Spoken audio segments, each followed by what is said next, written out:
Rabbi Steve Nathan, and I am my full-time job is Director of Jewish Student Life and Associate Chaplain at the University, and then I moonlight, Shabbat light. I don't know what I do. Whatever it is, we're grateful for it. Here, at Haskalah. Let me start out by saying a couple of things. First of all, at least as I view Judaism, but I think also as Judaism itself teaches. As well, is there one Judaism? That's a whole other question, but there are multiple beliefs. There's no litmus test concerning what we believe. For instance, if you were Catholic, and Janelle, I'm not sure what your tradition is, but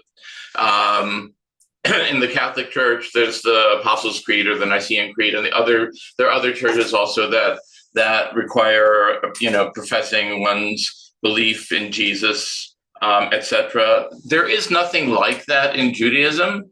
The central prayer of Judaism isn't even a prayer. I remember years ago taking a course at the Hartman Institute in Jerusalem with Yeshayahu Leibovitz, alav shalom. He was a wonderful scientist and rabbi. And I remember he had in a very thick accent, he was teaching about the Shema, and he got up and he said, the Shema is not a prayer, which it isn't, right? It's the biblical passages that talk about hearing God, but it's really not praying as one might say prayer. So within Judaism, there are multiple beliefs. You have different types of practice, different schools, different traditions, different movements, etc. And I'm sure there are people who would disagree with me on this, but in general, if you're Jewish, you're Jewish, and if you're not going to, or at least you shouldn't be tested on what you believe. Now, it gets oversimplified in saying Judaism is about practice and Christianity is about belief. Like that's a false dichotomy. Yes, Judaism focuses a lot on traditional practice. That doesn't mean there's not a belief system that underlies all of that. That being said, it does tend to be somewhat flexible. And again, if you're looking at the Talmud, which often people look at as a code of laws, which it really isn't. It's the code of laws are more the Mishnah Torah and the Shulchan Aruch, which come later on in Jewish history, that sort of cull the legal pieces out of the Talmud. I'm oversimplifying here and put them together. But the Talmud is really about rabbis discussing and arguing about different points. And it does include pieces that are about practice, but it also includes stories, midrash, all different. So that being said, within the Talmud, you'll see different ideas about God, about prayer, and all of that. So within Judaism, there are many different beliefs. So no belief, I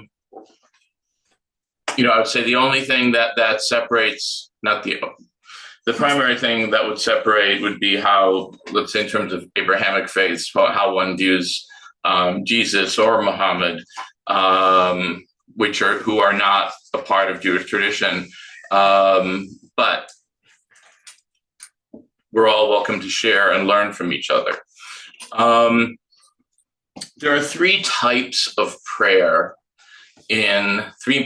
primary types of prayer within Judaism. Does anybody know?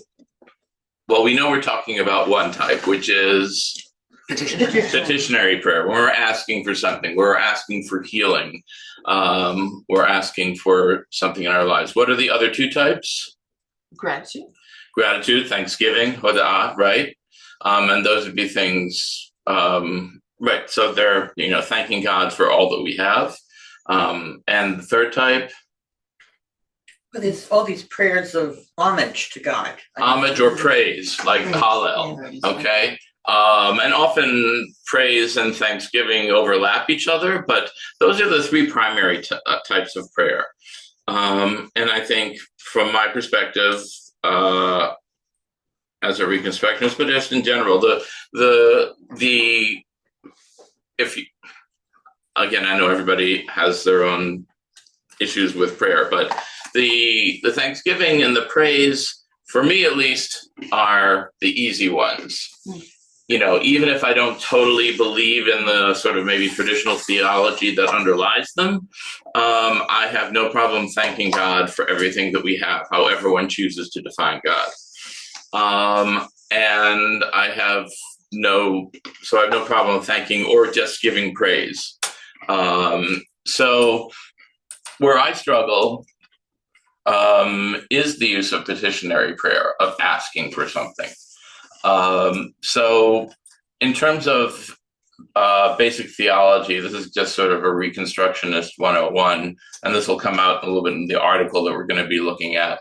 And I realized I forgot to move things around on that text, okay, Liz, so I just have you scroll. But so Mordecai Kaplan, who founded Reconstructionism in the early part of the 20th century, grew up in a traditional Orthodox Litvak, non-Hasidic world.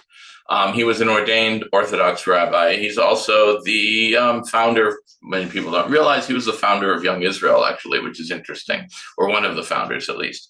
So, but eventually he had issues with traditional theology in terms of God's role and in terms of the supernatural aspect of God, as he would call it. The miracles, the parting of the Red Sea, the things along those lines, as well as chosenism as well. And he also had problems with the idea of chosenness for two reasons. One was, if you don't believe in a supernatural God, how does God choose one people over another? And the other being that it could lead to a sense of sort of superiority or chauvinism, which I don't think is necessarily. There are plenty of people who believe in chosenness who don't follow that route.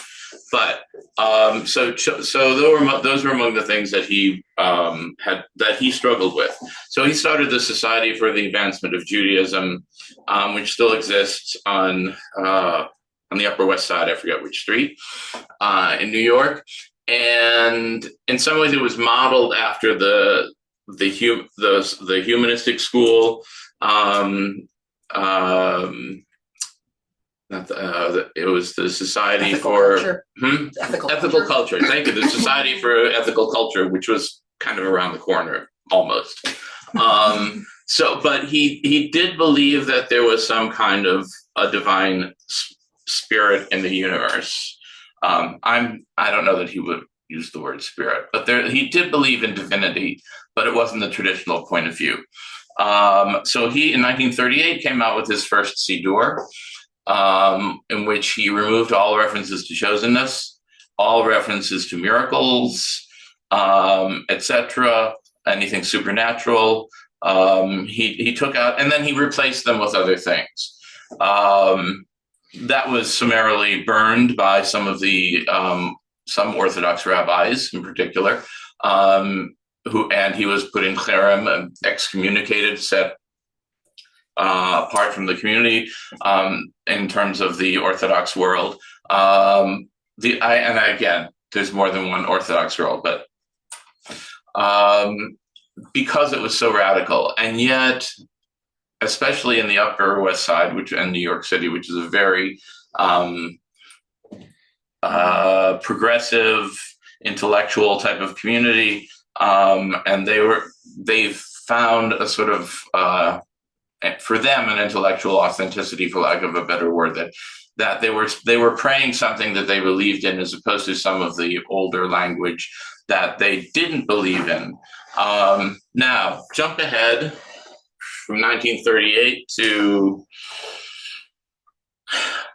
1989. Oh, this is 1940. That's right. The first Siddur is 45. Sorry, 38 was the I think where he started the synagogue. But jump ahead to the second Siddur, Kol HaNeshama, which was in the 90s, early 90s, and 94. And the original version which some of us remember because I was a student rabbi here when it first came out, and it was just Friday night Siddur. God the fraction? With God the fraction, yes. It had God, like you'll still see in here, God the Redeemer or God this, God, but it was like, it looked like a fraction, God on top, then a line, and then the descriptor underneath it. That did not stay in the final version because none of us like it. It was replaced with what a congregant used to call 50 ways to name your savior. 50 ways to name your savior. Yes. Okay. Yes. Okay. What happened in those years was a sense of, okay, and I'll actually quote one of my teachers, Rabbi Nancy Kramer, who once said, if you only put in your Siddur everything that you believe in 100%, you will have a very short service.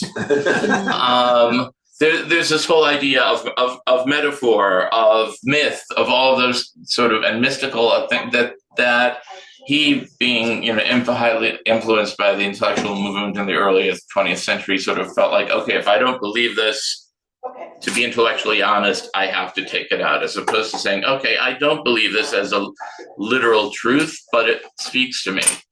I'll give it, and I still sometimes struggle with that, like just to throw out here. One of the prayers that did get changed and continues to be changed is the second blessing of the Amidah, which is traditionally Mechayeh HaMetim, which praises God who gives life to the dead, which refers specifically to resurrection at the end of times. He changed it to Mechayeh Kol Chai. The Reform movement changed it to Mechayeh HaKol, which means giving life to all, because they didn't like the idea of, and he didn't like the idea of praising God for resurrection when he didn't believe in bodily resurrection. What's the translation of Mechayeh Kol Chai?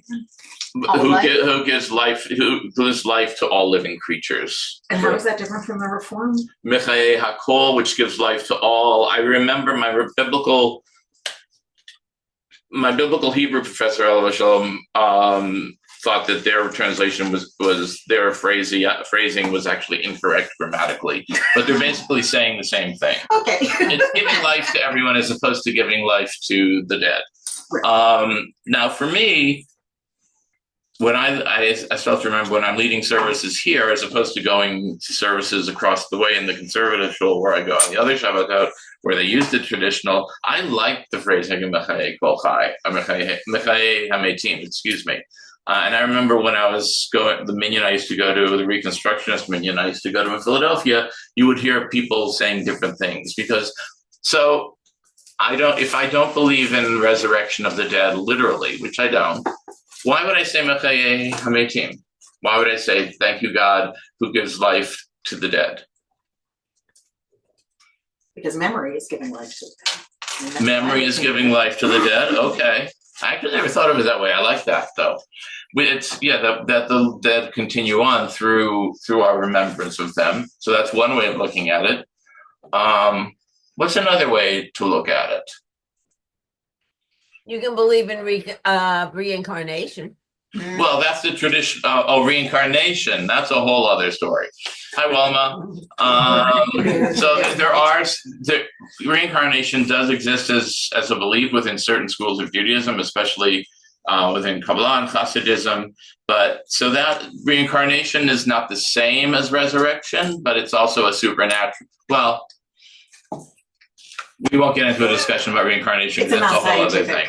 But right, it's not a scientific. So what's something else, though, that if you don't believe in a supernatural divinity, why would one say, thank you, God, who gives life to the dead? How many people here ever, sorry, go ahead. Creation. What about just doing our personal lives and looking at it in a personal way? How often do we sometimes feel like depleted, feel like, I won't say we feel dead, but they can get to the point where someone feels dead inside. But to me, it's about reviving the soul. That, I believe that God in some way helps us when we're in a difficult place in our lives. So it's a metaphor for me. But I think any of these can work. But for some people, that doesn't work, and the Mechaye Hakol, Mechaye Kol Chai really expresses it better. So back to the Siddur. This is a long introduction. That always happens. And you should know, if you ever want to interrupt me, please feel free to interrupt me. There's no litmus test for belief in God, and there's no hard and fast rule saying you can't interrupt me and ask a question. Just don't call me names. Don't call Okay. me Shirley. Don't call me. Yes, don't call me Shirley. So what he did here was what the people who put this together, they kept certain changes the Kaplan made, including removing. There's no references to chosenness in here, and also Mechaye Kol Chai is still there. But for instance, the second paragraph of the Shema, which is from the Torah, which talks about reward and punishment. If you do everything the way God says, the earth will give you the rains in the due season, and everything will be fine. And if you don't, the skies will dry up, and we're going to be in trouble. That's the oversimplification. That was taken out because it was supernatural. It was put back in here, but also the biblical passage that Kaplan had chosen to replace that was also in here. And put back Michamocha, right? Yes. Right, Michamocha also, right. There were a lot, because that was, again, some of it also is about, when it comes to prayer, some of it is just about the power of words and the power of prayer and tradition, even if we don't believe it. And Michamocha, I was like, you're not having Michamocha in your Siddur? Just because it says it took place at the crossing of the sea, which you don't necessarily believe took place? That doesn't make sense to me. I find the explanation under the line amusing. It says something like, we took this out in 1945, but now we've evolved enough to see it as a metaphor. And people got mad. That's how I always. Well, it's interesting. I mean, people getting mad is really interesting because in the original Reconstructionist Machzor for the High Holidays, Kol Nidre was taken out. His original service, because Kol Nidre had always been a problematic prayer. We could do a whole session on the history of Kol Nidre and why it was problematic. The whole idea of annulling vows either ahead of time or after the fact. The fact that it is patterned after magical incantations that exist. And so the rabbis had a big issue with Kol Nidre all along. For many years, they tried to get rid of it, actually, not just Kaplan, but it was very powerful. I mean, what other service is named after the opening prayer, right? It's the only one that is. And the melody there's variations on the traditional melody that had a lot of power. So eventually it did get put in, although he did make some changes to it. But the Kol Nidre as it exists today in the Machzor, the High Holiday Prayer Book, is pretty much one of the traditional versions, because the Ashkenazi and Sephardic are different to some extent. Did they take Avinu Malkeinu out in the original Machzor? Because I know there's a lot of commentary in the Machzor about which it is problematic. Yeah. I don't remember, to be honest with you. I'd have to look. I haven't seen the original Machzor in years. So now we get to the topic at hand. This was a very long way to get there, but I'm Jewish, so that's how it works. We wander. We do wander. We are the wandering Jews in many ways. So what prompted me to suggest this was, every week we have a Mishaberach list, right? A prayer for healing list. And Are we going to the text? we will, actually, if you want to look at page 684, that's the traditional Mishaberach in the Machzor. Liz will pull it up. And if you want to look on here too, for those who are in the room, this is, this is the Mishaberach as it exists in the Reconstructionist Siddur. We'll look at also something, a more traditional version, but we use the Debbie Friedman Mishaberach, which has become codified. There's this idea in Jewish music and liturgical music called Misinai, when melodies have been around so long, it's as if they were given to us at Sinai. Debbie Friedman is, interestingly enough, even though she started writing these in the 70s, has become that in many ways. So some people don't even know that there's a traditional Misha Berach. They only know the Debbie Friedman Misha Berach. But there's certain melodies, like many of them written by, well, anyway, there's certain melodies that we think have always been around, and yet they really haven't. Like, Oh, Shalom Birumav. I remember when that was first introduced to my shul as a kid. We used it, I forget which melody we used before, but it wasn't that one. Yeah. I was like, oh, I like that one. Okay, so if we look on page 684, okay, let's look at somebody want to just read the English of Misha Berach on 684. Somebody want to read it? May the one who blessed our ancestors, Abraham, Isaac, and Jacob, Sarah, Rebecca, Rachel, and Leah, bless blank, who have risen today in honor of the source of all and in. Oops, sorry, that's the one for Torah reading. Sorry, 685 is for those for illness. Sorry, okay. My bad.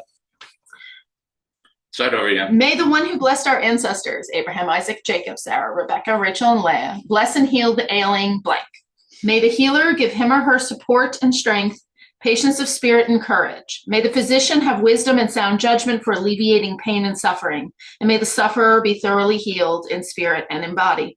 May she have many more years of life and health for giving thanks and praise to the all-merciful and faithful healer for a length of days. And let us say amen. Okay.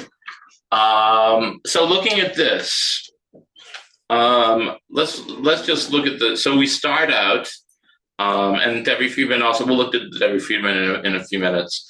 Starts out also calling on our ancestors, and we have that tradition in Judaism. We have it in the Amidah, which is somewhat different. It was saying, "Hey God, remember me. I'm Abraham, Isaac, and Jacob, Sarah, Rebecca, Rachel, and Leah's." Great grandson, and I'm here to pray before you. But here it's saying, okay, so God, who blessed our ancestors, may you also bless and heal so and so.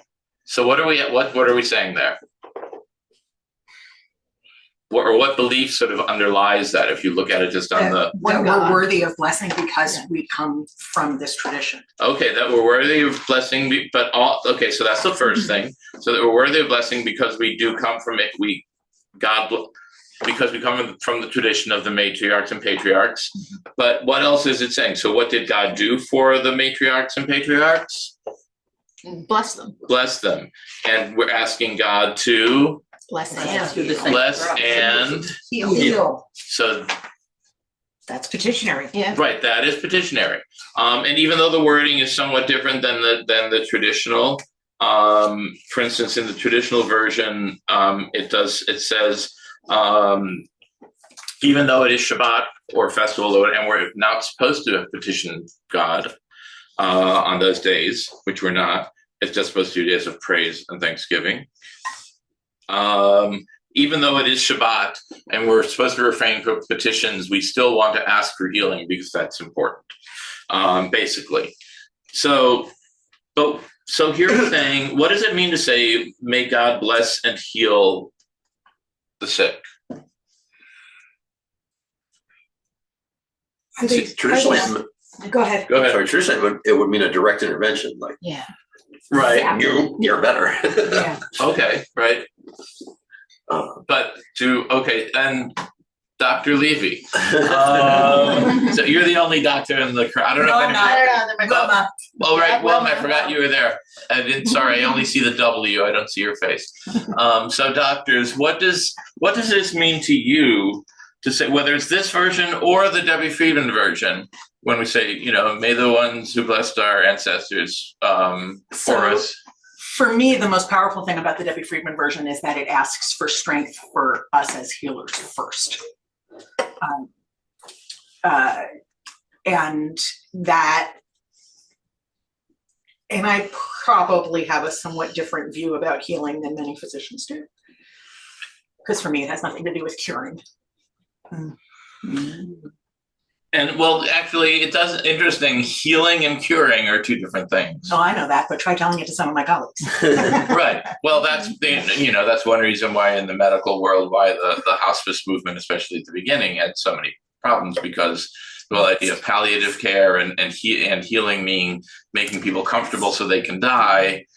Or just making people comfortable because, I'm sorry, don't get me started. Yeah. Okay. But, so it has improved somewhat. I'll have you talk to my son who's starting medical school, make sure that. Oh, I would love to talk to your Yes. son. Okay. I So- just want to say something briefly that there have actually been studies about prayer Yes. groups, about people, praying for somebody, and it definitely does help the patient. And I don't think it matters to whom you are praying, as long as a whole bunch of people are praying and you're sending all this positive energy. And I believe in energy. So to me, it's, giving each one of us, sending some positive energy to this person in need. Okay, as Jenny's bringing up some of those studies, the methodology is a little bit suspect, but that being said, The power of positive thought to help you focus yourself and support yourself as you approach your medical care is something that is really helpful, because you gotta feel yourself worthy to get the medication in order to go out and search out the right care. One of the things that I learned very early on in my career from a couple of studies and some very wise mentors is that my belief as a practitioner in the effectiveness of my intervention makes a difference. So I always try, as the last thing I say to somebody, to say, I really think this is going to help. I don't promise, but if I didn't really think it was going to help, I wouldn't do it. So I can honestly say that. That said, and again, this is a tangent and I apologize, there's a sort of a dark side, a shadow side to that belief, which is that if you don't get better, you didn't think positively enough. Oh yeah. So, Right. but to circle back to this, the way that I see this particular prayer is as an opportunity for me to center myself and to gather myself. And when I say it or sing it in shul, it is a time of renewal for me.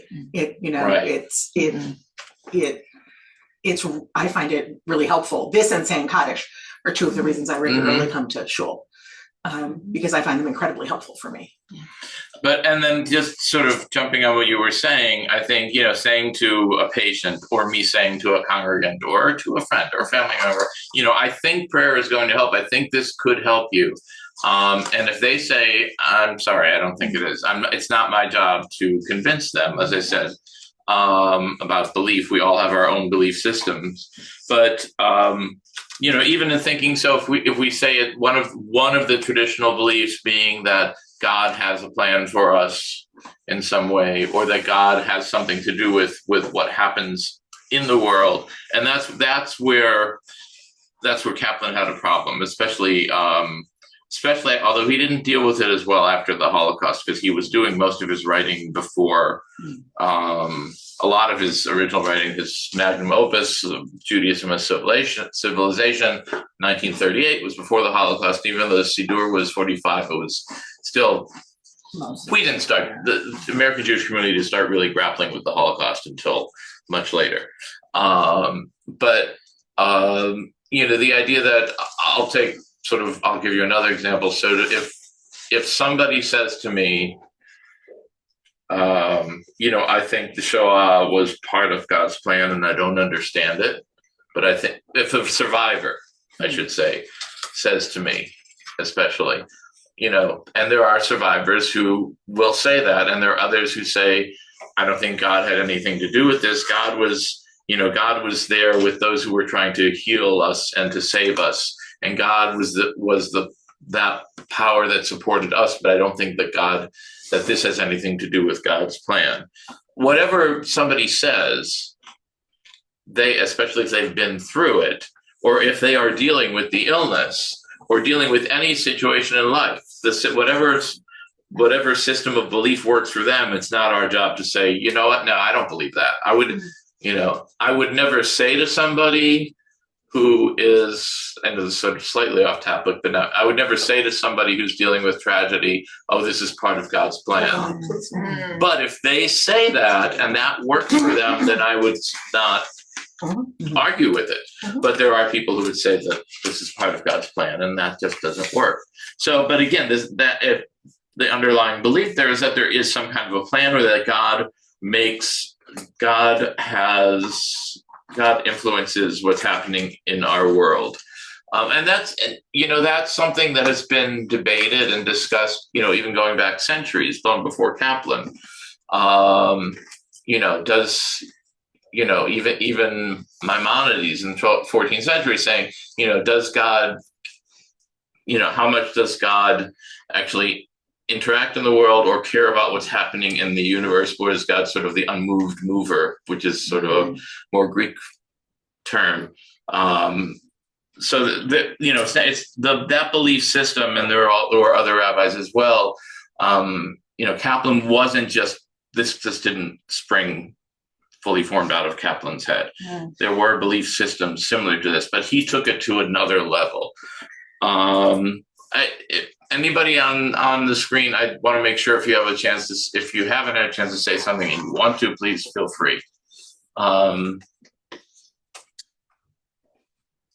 So we're looking. I think you have to be careful. I don't think that you should squelch anybody's hopes. Right. I think that's so important. Really, you have to let people have whatever hope that they need. I would agree, and I think hopefully we would all agree on that. If somebody says to me, I would like you to say Misha Berach, I'm not going to say, well, gee, I don't feel that really does any good. But the truth is, right. Even though some of the the methodology of the studies may be suspect, I think knowing that somebody's praying for you, or knowing it, having any kind of positive, it's a positive impact, can have a positive impact on you. In terms of theology, if God is the power that makes for salvation, which is how Kaplan defined God, which is that, I sort of liken it to the Force. And I don't know how Kaplan would feel about this, but the Force in Star Wars, that there is some kind of force for good, and which of course means there's a force for evil. That's a whole other class. But there's a force for good, and we can somehow tap into that, whatever we choose to call it. I do believe that. The analogy I've used this many times, and actually Ira Eisenstein, Olav Shalom Kaplan's son-in-law, who was the founder of the Reconstructionist Rabbinical College, used a similar analogy that to an electrical current, right? Mm-hmm. So you have an electrical current running through a building that has electricity, right? And you have a lamp, okay? That provides light. But what happens if you don't plug the lamp into the electricity? Does it do anything? No. No, it's just a pretty piece of furniture, right? And I think, we somehow can plug ourselves into that force in the universe. That's, for me, that's really what God and divinity is about. Is it going to cause something to happen? I don't believe so, but I think it can give us strength. It can give us power. It can enable healing, whatever healing means. So there's actually, there's something else I just want to say before I want to go to the article on why should we pray in Reconstructionism? But sorry, I just lost my train of thought. You were plugging in a lamp. Yeah, I was plugging in a lamp, and actually the lamp in my bedroom just broke. So maybe that's why I'm thinking of it, but no. It's true. It's actually that's interesting. analogy. The is plugged in, but the switch broke. Yeah. So you need help sometimes, right? You need intervention. So, but It's theoretical. If we can show. yeah, but also, like for instance, what does it mean? My cousin, who is living with Alzheimer's, and has been for a number of years. She's on the Mishaberach list every week. And I don't know what praying for healing means. For me, it's about praying, may she have comfort, whatever that means. If it is her time to leave this earth, may it happen in a way that is easy for everyone. But it's not, for me, it's not saying, can you reverse her Alzheimer's, please? Yeah, fix it. Right. And I don't think that was, I don't think that's even the meaning of, I don't think anybody, even in the traditional world, and I can't speak for that, and I'm sure I shouldn't say I don't think there's anybody, but even in most of the traditional world, to say if somebody has, is stage 4 cancer, are you praying for that cancer to be miraculously reversed? I don't know. There are probably some people who do believe that. And that's, again, if you believe that, I'm not going to say, no, you're wrong. But for me, it's really about, may they find comfort, may, healing, and may the caregivers, and the traditional one doesn't focus as much on caregivers, but the more progressive, the newer versions do find the strength from the divine. Also, I always say a little introduction before, which includes, may. I always word it not may God give, but may the caregivers and healing professionals and caregivers find the strength within them that comes from the divine in order for them to bring healing, wholeness, care, and compassion. That's sort of what I always use as my little introduction to the Mishaberach. And I think, for me, that's what it's about. What in terms of the fires, let's talk about that. And there are rabbis a number of rabbis who have written prayers in response to the fires or other tragedies. Do we believe we're going through our prayers going to change the weather patterns? That God's going to change the weather patterns because of our prayers? Or is it saying, may the people who are the firefighters have strength, and may those who are going through this find comfort and strength? That in some way comes from the divine. I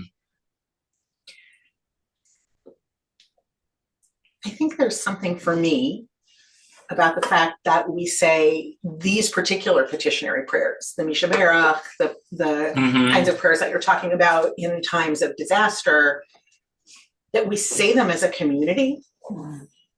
And that's that piece of plugging into the electric grid. That's the analogy to me. Yeah.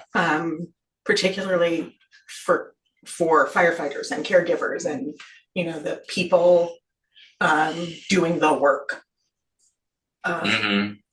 That's part of the power of it for me. And it took me a while to come around to that. I remember very clearly the first time I heard the Debbie Friedman Mishaberach, and heard Julie Moskowitz talk about her experience of it, and really had all I could do to keep from rolling my eyes. What was her experience of it? That she'd had an injury which had made it impossible for her to play guitar, and that was actually an intervention by God to get her to slow down. Okay. Yeah. But if it works, if that works for I her. have evolved since then quite a bit.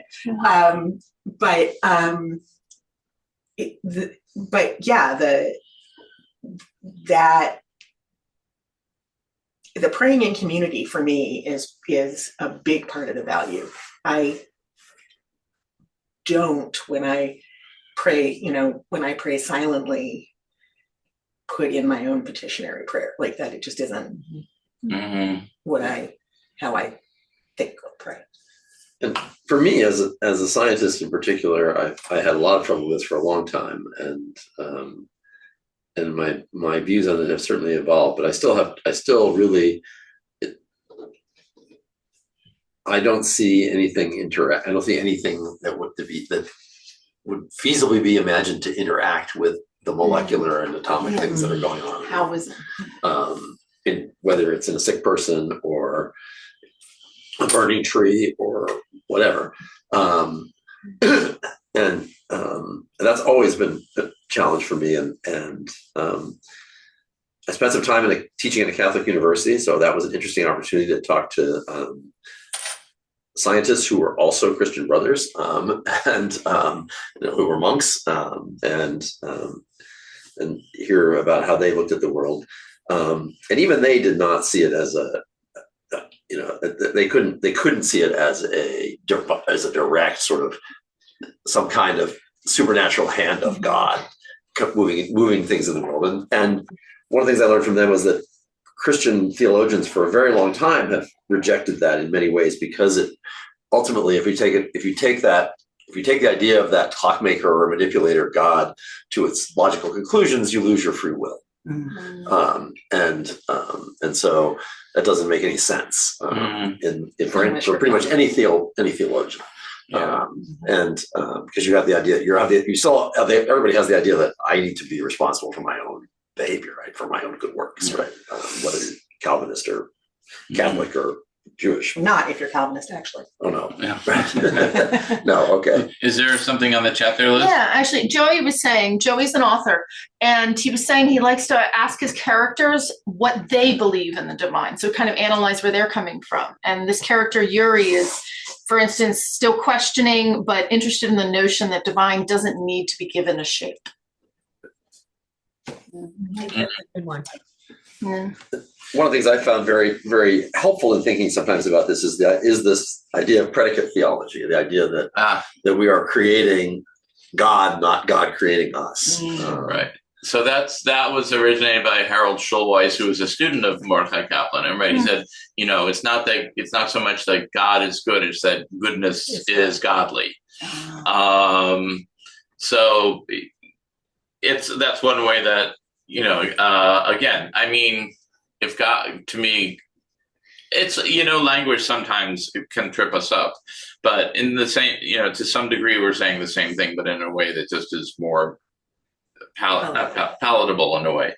I want to look at an article, which is on the Reconstructing Judaism website, which there's two questions. The first one is, if Reconstructionists don't believe in a supernatural God who hears and responds to prayer, then what's the point of praying? And again, I'll say two things. One thing I've realized through the years, and I remember Kaplan, or maybe it was Eisenstein saying this at one point, that, a lot of people, when they learn about Reconstructionism, realize like, oh, I've been a Reconstructionist all these years and I didn't know it.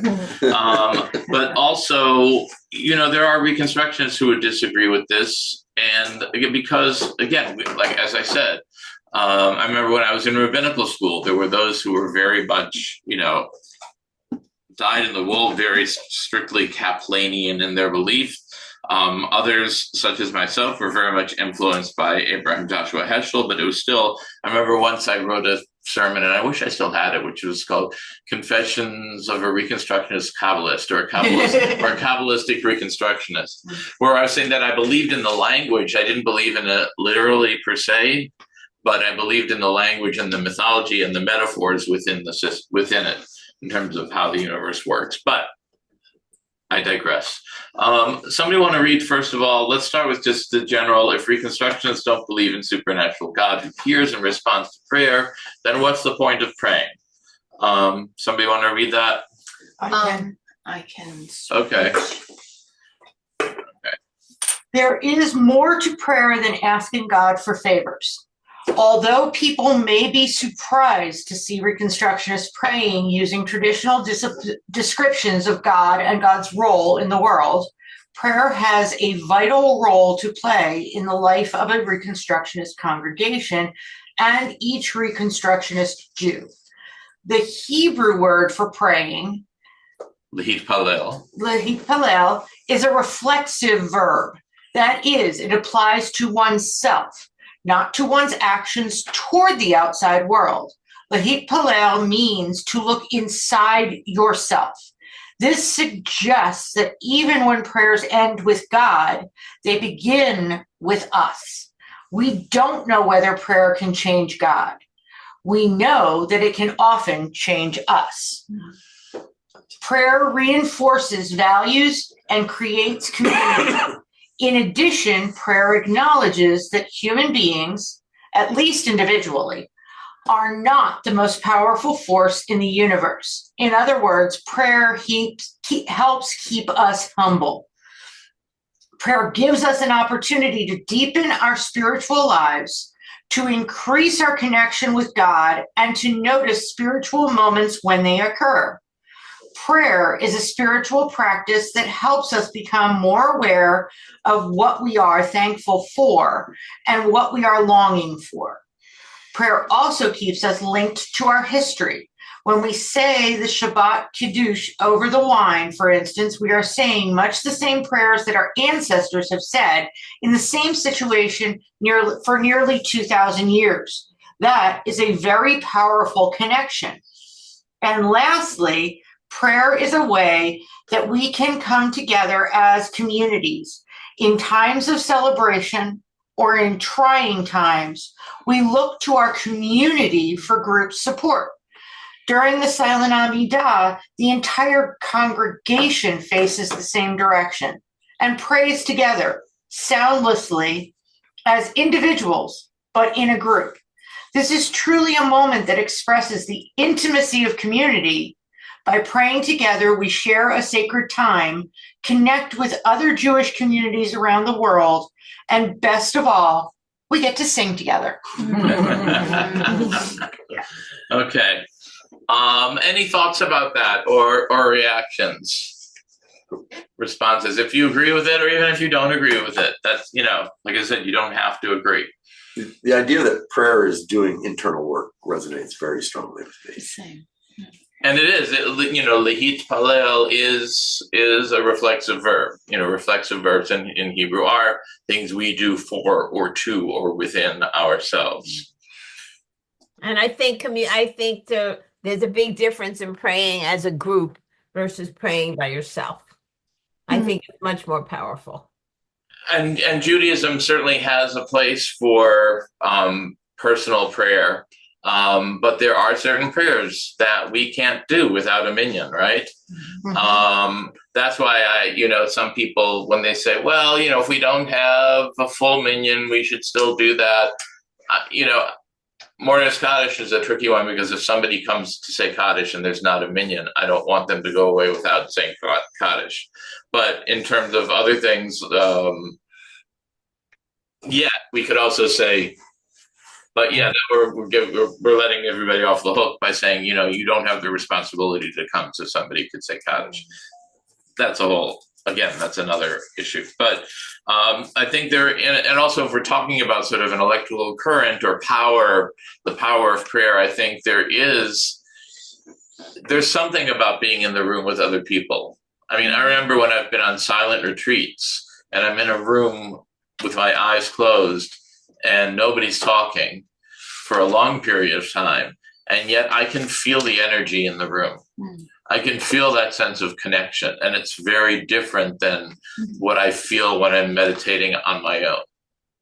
Okay, is that the divine? Yeah, I would say, but I would say that which animates all of us, but also which connects all of us, they're all part of the divine. The force is almost multiplied in a way when you're all together. And I always think of that, the fact that we only see like this small portion of the light spectrum. We don't see everything that's happening. Maybe there are these indivisible, like you can see my prayer going, who knows? We can't see. Right. Like there's just more at play than we know. Exactly. Any other thoughts or reactions to that? Because that was more about prayer in general. Yes. Oh, I just wanted to say, as somebody, I do believe in a supernatural God, but I dig this. I dig this a lot. I think this is awesome. regardless of the supernatural aspects, I think this is really cool, especially the part about it applying to oneself, that it's really about changing yourself, reinforcing values. Man, that's cool. I really Yeah. dig it. Yeah. All right, that's good. And like I said, and you will certainly find just as you will find, as I've learned through the years, in Orthodox settings, people who don't have traditional beliefs in God, you will find people in Reconstructionist settings who do have more traditional beliefs in God. And that's the great thing.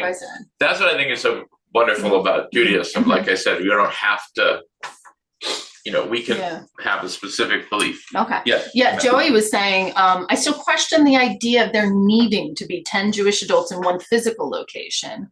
Quote, there are always 10 Jews praying somewhere, so I never feel like I'm without a minion. Yeah, well, so that's a whole, right. So it's interesting because especially since COVID. Connecting in this fashion. Right. And we, like for instance, and I know there are other synagogues also who will count towards a minyan if you're online. There are others who won't. Even within the conservative movement, which is the only other movement I have sort of main knowledge. Like I know that, there are some conservative rabbis who will accept, somebody being there virtually, and there are others who won't. But so I don't think it has to be that. And I think that's, especially Joey thinking of something somebody such as yourself who's in rural Michigan, where you don't have that.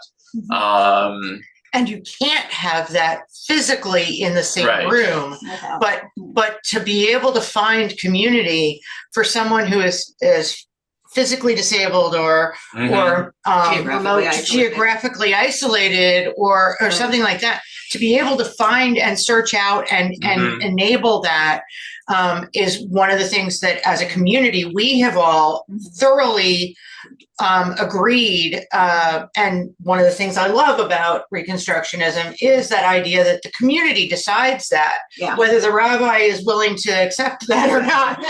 and since we have freedom of the pulpit in this congregation, when I lead, I reconstruct minyan as community. Right. And so I don't count, partly because counting means you're supposed to figure out who's Jewish. Right. Yeah, that's that is a road I don't want to go down. Not in this community. Yeah, that's. I mean, you're right. It's. Yeah. So and for us, that's my approach, and I would never, freedom of the pulpit means when I come to a service that somebody else is leading, and they do want a minyan, a 10-person minyan. Okay, that's how that goes. And, and we share. I think somebody on the screen. Well, and we share within the community the minhag of the community, but we also say there is freedom of the pulpit, and the person who's running decides. Right. Joey's got to run before Talmud. He's got somewhere else. He's got to. Okay, take care, Joey. I want us to get we can continue this conversation. Go ahead. Thinking about the Misha B'Av prayer in general, it's an oxymoron itself because it says it's praying for God, whoever, to intervene and make you well. If God doesn't make you well, that means if you take it to the extreme, you're not going to get well.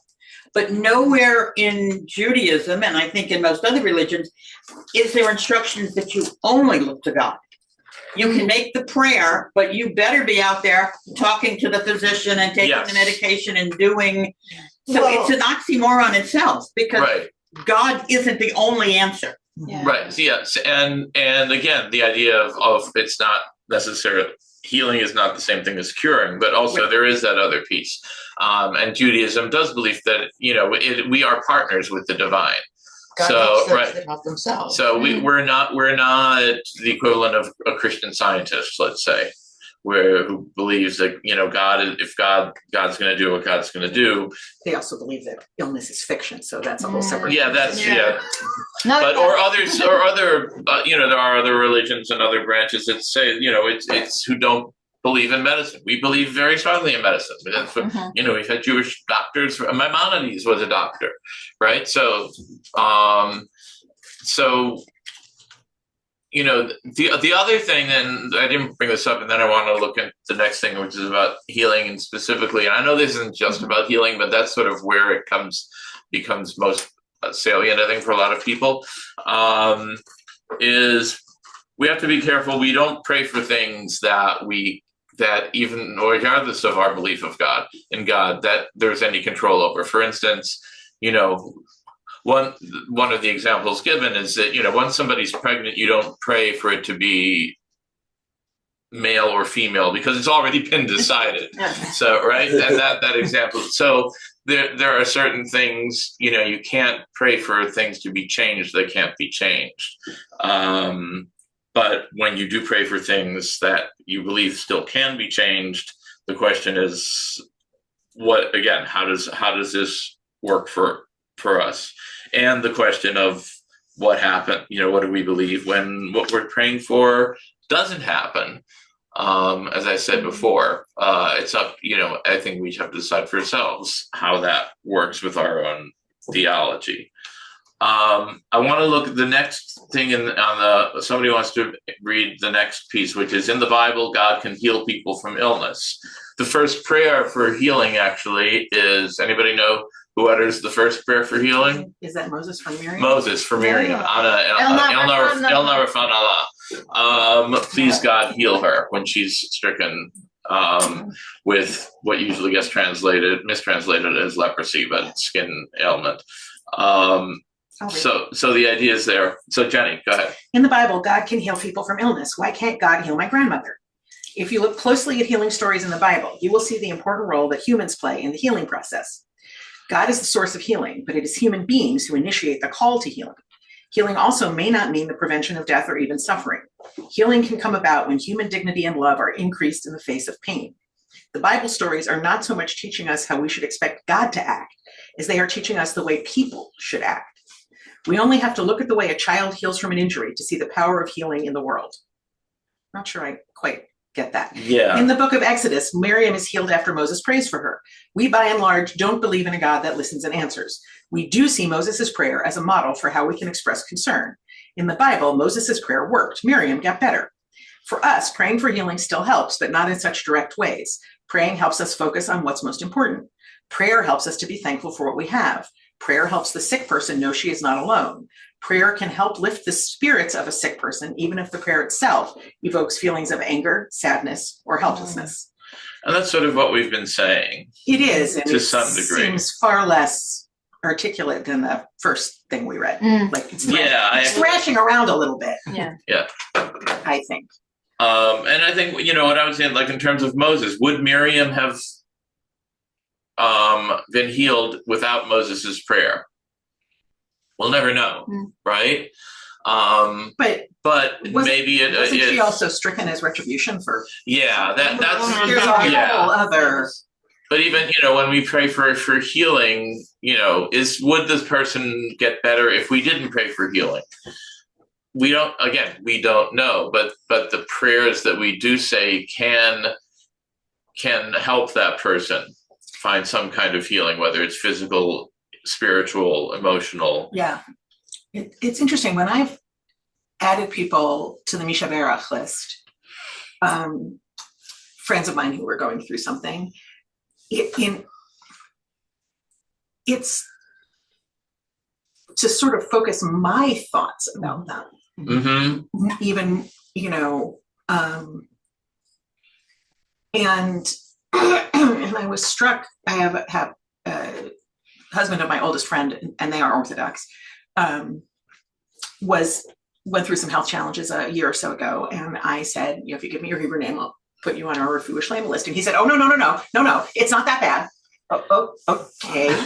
Now, I don't know. I mean, honestly, his major approach to things is denial.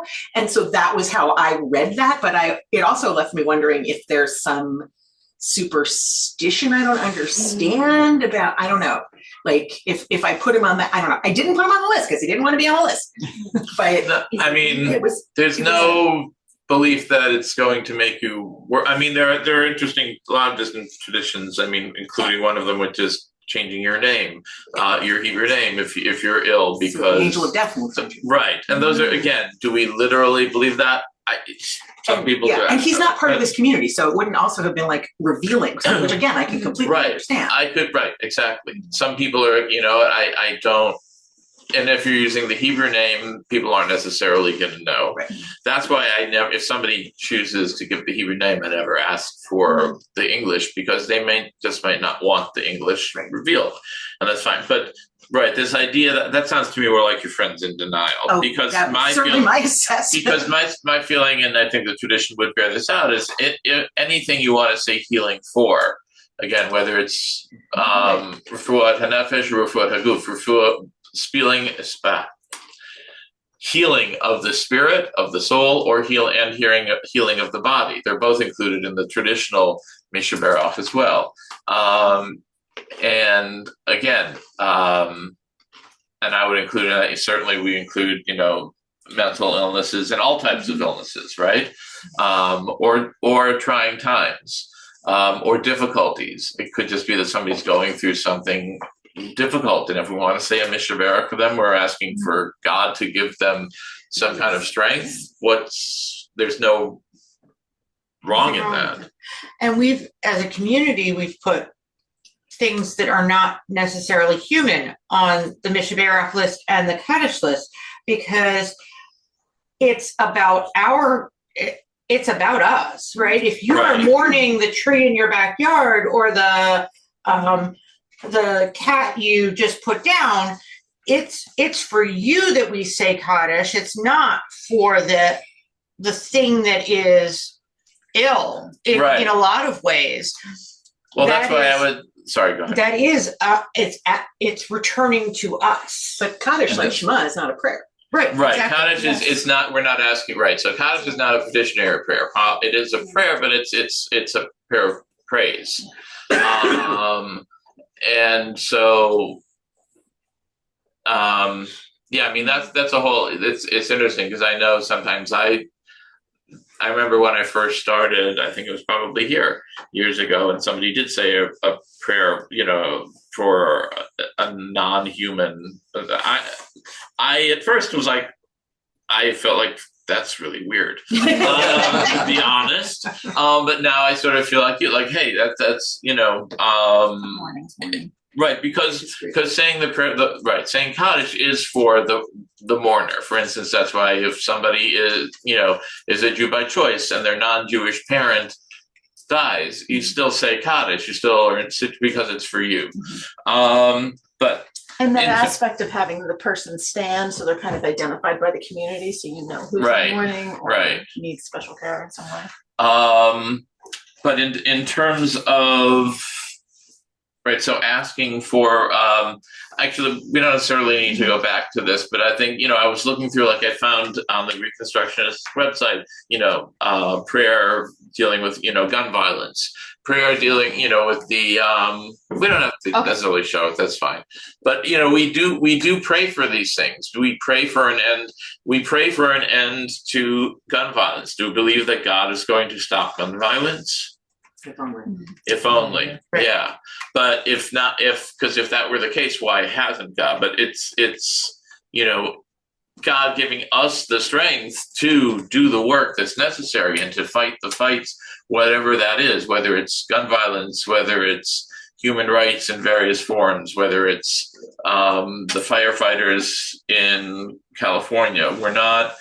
We're praying, we're asking for strength for ourselves and strength for them. And I do believe that there is a force in the universe that I call God. Other people might say the universe or nature or whatever, but I think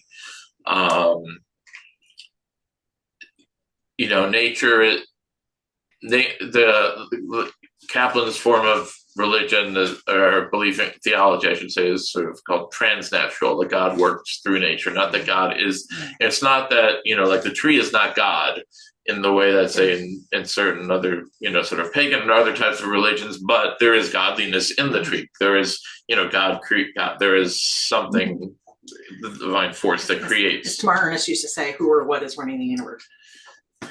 Yeah, yeah. But so that's why, when I, I think that what prompted this recently was somebody asked for me, was somebody asking to put a name on the Mishbeach list, and it was clear that this was somebody who was dying, in the late stages of dying. And there was a sense of, well, what does it mean to put their name on the list? And as I said earlier, it doesn't, it doesn't, for me, mean that, okay, I'm praying there's going to be a miracle and all of a sudden they're going to be cured, but it's really about whatever journey they're on right now. May they find healing, whatever that means. May they find peace. Because again, it's not only healing of body, it's healing of spirit, of soul as well. I love the sentence in the second article. It just says, healing can come about when human dignity and love are increased in the face of pain. Right. Dignity. It doesn't put the conversation often enough. And I mean, it's interesting. I know that, like, for instance, I'll see, sometimes, especially from the,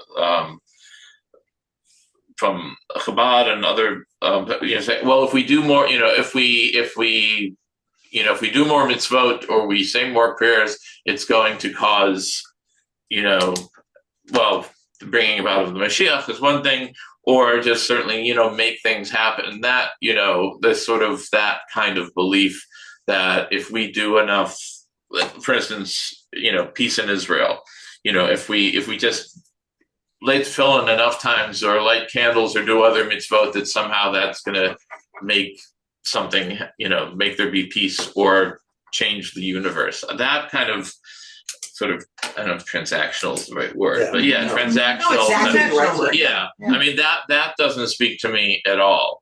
But if it does speak to you, again, that's okay.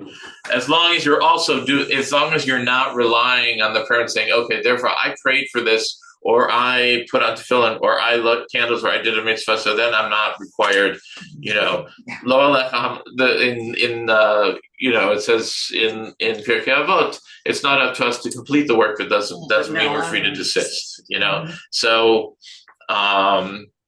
just saying the prayer or doing the mitzvah without then saying, okay, but then I also need to do work to try and bring about whatever it is that we're looking for. I think that's abdication of our responsibility as human beings, I think. Two thoughts on the petitionary prayer. We've been feeling a lot about healing and a lot for other people. I sort of like to better understand why in times of crisis, many of us, and I'd like to know the number, ask for help. I mean, it's like, where is this coming from? Why do I, but please don't let this bus run me over. And we do that. And then if the bus doesn't run us over, we then actually go and give thanks to God, sort of acknowledging that maybe something played a role because I didn't get run over. I mean, the whole thing about there's no atheist in a foxhole, right? Saying, I mean, I say the Shema every time I go up in an airplane. Do I believe that's going to do any good? But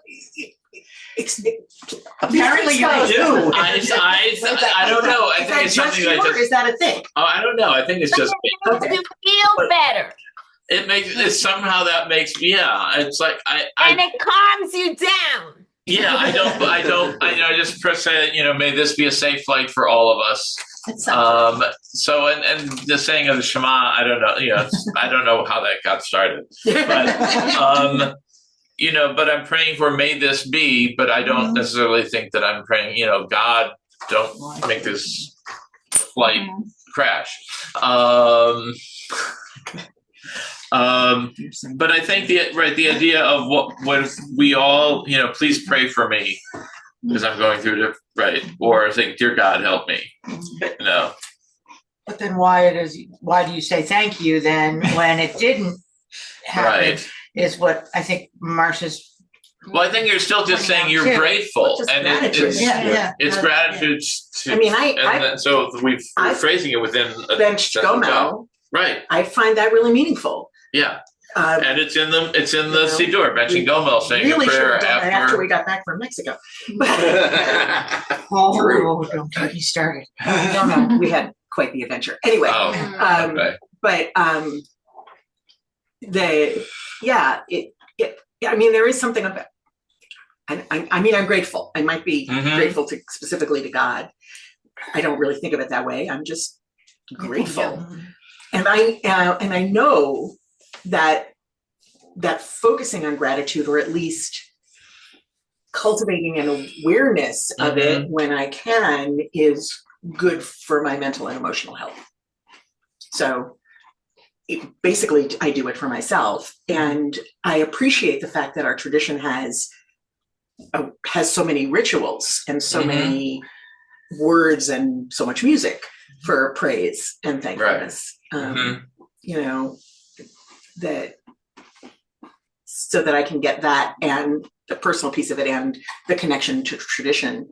So for me, when I said earlier that there's been a real shift for me of my experience of prayer over the last few years, for up until the last 3 or 4 years, for me, prayer was entirely about tradition and community and the power of ritual as a centering and soothing and meditative activity, and the music, absolutely also about the music.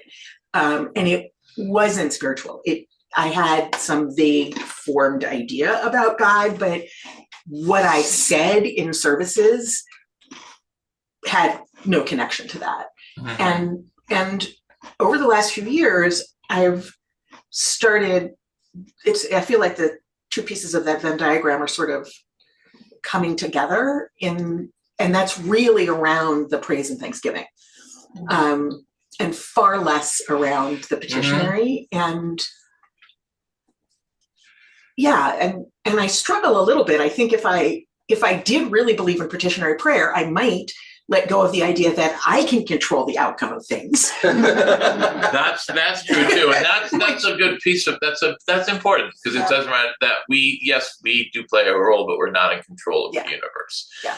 And I think, but most of us, when we go to services on Shabbat, so the Amidah, that's something else we could have done. That traditionally has a series of blessings, petitionary prayers, the weekday Amidah, and those are all removed on Shabbat. So it's only about praise and thanksgiving, because the idea is Shabbat, we're not supposed to be asking for anything. We're simply supposed to be grateful and praise God during Shabbat. That's why, like I said, in the traditional Mishnah Berurah, it says even though you're supposed to refrain from petitioning, this is something that we petition for, the healing of another person, because again, it sort of ties in with the idea that saving a life is paramount. Pikuach nefesh is one of the most. You can break just about any mitzvah in order to save a life. So I think it does remind us that even at times when we're supposed to be focusing on praise and thanksgiving, there are ways in which we can also petition, but it's finding that sort of that balance. But I'm finding I went and looked at Gomel because I don't really know the prayer. What page is it, Dave? So it's 400. Page 400. I'm reading the English version of this, but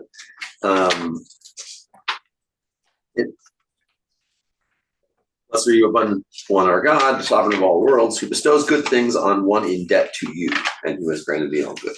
And what I was thinking as I was sitting here thinking about that, one is that there's nothing in this prayer that is inconsistent with God's work as strictly internal, right? Like that could just as easily apply to me thanking for something going on inside myself as that I think that I may feel like I don't really have control over, but was a good thing, and as much as it could apply to the hand of fate intervening in the outside world, which I don't believe in, but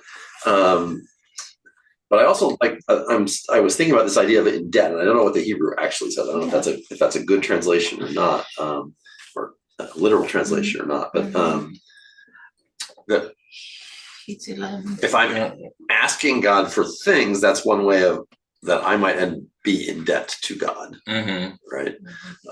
Even if I don't think that that's happening externally. And that, I mean, I think it's a reasonable translation. Yeah. So that says any translation is commentary, though. To me, right? To me, that says then that what that says is God who bestows good things on one in debt to you. Like the debt could be interpreted in that. I can see the debt being interpreted in that as necessary. Like I need to be in debt to God in order to receive these good things. And how would I be in debt to God but by asking God for things? I don't know. That just occurred to me, and there are things I can see. There are things that don't quite compute in that. I have to think about that.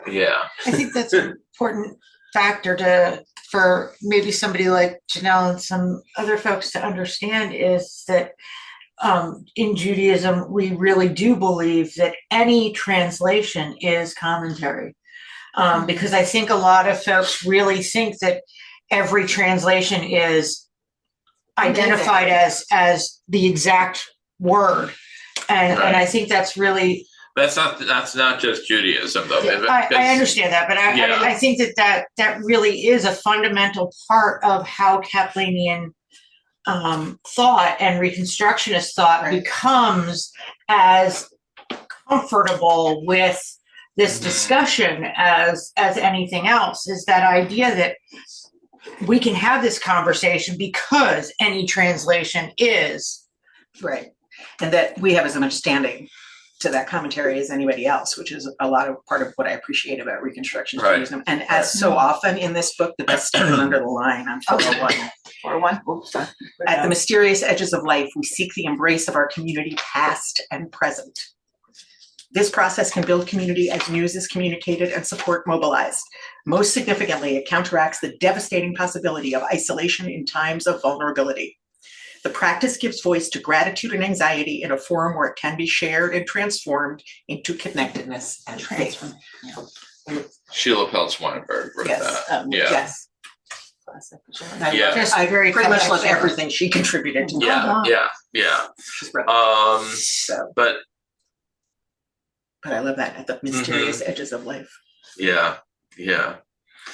So I know we need to wrap up. Are there any burning questions or comments that anybody has at this time?